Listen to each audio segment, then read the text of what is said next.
Hey, what's up? I haven't been here for like a week because I went on vacation, but I did work out while I was gone and my legs are super sore right now, so I am not doing legs tonight. But as you probably already know, we are at Diesel Muscle, and I think I'm gonna do chest, and not sure what else I'm gonna do with chest tonight, but let's go in and see what we come up with.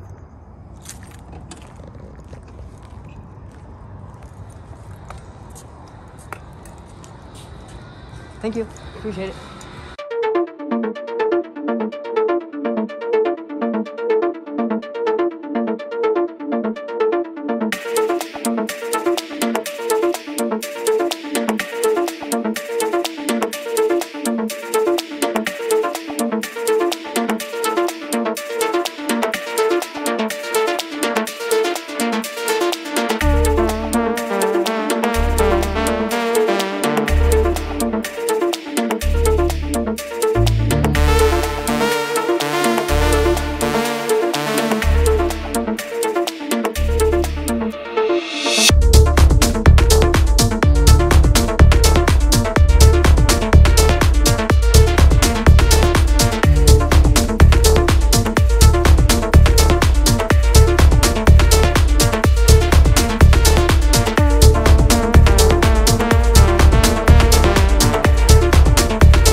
Well, hey, that was a really good chest session.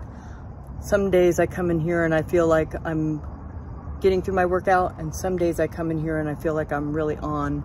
And tonight I really felt like I was on. I started out with the dumbbell incline press and I went up to 55 tonight. You'll notice the last 2 sets I did with 1 dumbbell. That's so that I can get the dumbbell up in the air, because without a spot or a training partner, it can be harder to get some of those heavier weights up in the air. Of course, I used to be able to get 65s up in the air by myself, so I'm not as strong at that movement or that exercise as I used to be. It's because I was having a problem with this arm, my right arm, and it's mostly resolved now, so I'm able to push heavier in the gym for that movement. But you'll notice that I also paired that with the Roman press. What that is the 25 between my hands. What you want to do is, when you do the Roman press, you want to squeeze your hands together so that you get that tightness in the mid chest as you're doing the movement. And then I went on to do the seated plate press, and I went up to, let's see, 25, 45, 55. I went up to 55 for 8 on that one, which is a little heavier than I did last time. Then I went on to do dips. I did sets of 10. I did 5 sets of 10 for that, and so I did an extra set on that exercise. And then I went on to do the tricep moves for the cable. I actually paired the reverse grip tricep cable extension with the overhead tricep cable extension. And I did 5 sets of that all the way up to 90 for 10 reps. That last one I could barely get 10 reps. So basically what I did is I would do 10 reps for the extension, the reverse grip extension, and then I would shake it out, and then I would do 10 reps for the overhead extension, which was pretty taxing. So anyway, so a couple things to know about working out in the gym to get results. You want to practice progressive overload, and that can be done in a couple different ways. You can increase the weight with each set, or you can increase the weight with each workout. However, the goal is to always be increasing the intensity or increasing the weight. So when you're increasing the intensity, it might be more reps, more sets, slow, progressive negatives to really tear up those muscle fibers and build the lactic acid, or it might be increasing the weight with each set. But nonetheless, you always want to practice progressive overload or increasing the intensity. Always use good form. It's really important to use good form. If you don't know what good form is, there's plenty of resources to learn good form. YouTube, you could get a trainer. If you're a beginner, I would recommend getting a trainer for sure, because working out in the gym is no joke. Even if you are just in here doing light weight and think that you're not going to hurt yourself. You may hurt yourself starting out if you don't know what you're doing. Another thing is I stretch after most workouts. I don't stretch every day. I maybe should stretch. I recommend stretching about 10 minutes a day, but I get 3 to 5 days of stretching in, and you know, I only spend about 10 minutes doing this. So what you want to do is you want to stretch every muscle group each time, not just the muscle group that you worked. Like tonight, you know, I did quads, hamstrings, hip flexors, and I also did chest, triceps, biceps. So you want to stretch everything each time. I also stretch my back out. You want to stretch because what it does is it creates balance in the musculoskeletal system. Once you start experiencing tightness or imbalance in any way, the muscles will pull the bones out of alignment, and once you're moving out of alignment over time, you end up with issues, either an injury, arthritis, or whatever. So you definitely want to stretch and create that balance in the musculoskeletal system. And last but not least, get a good chiropractor. I have a chiropractor that I see on occasion. I don't need to see him a lot because I do a pretty good job at maintaining my fitness and my balance on my own. But it is important to see a chiropractor to make sure that you stay aligned, because like I said, moving out of alignment over time, you end up with injuries or arthritis in the long run, and you don't want any of that stuff. So anyway, I'm gonna bounce now. Thanks for tuning in. If you haven't subscribed to my channel, please like and subscribe to my channel. Hit that notification bell so you don't miss any of the great videos to come. And also subscribe to my newsletter so you get the videos, the workouts, and the health tips that you don't want to miss out on. I am Victoria Munoz, and see you next time.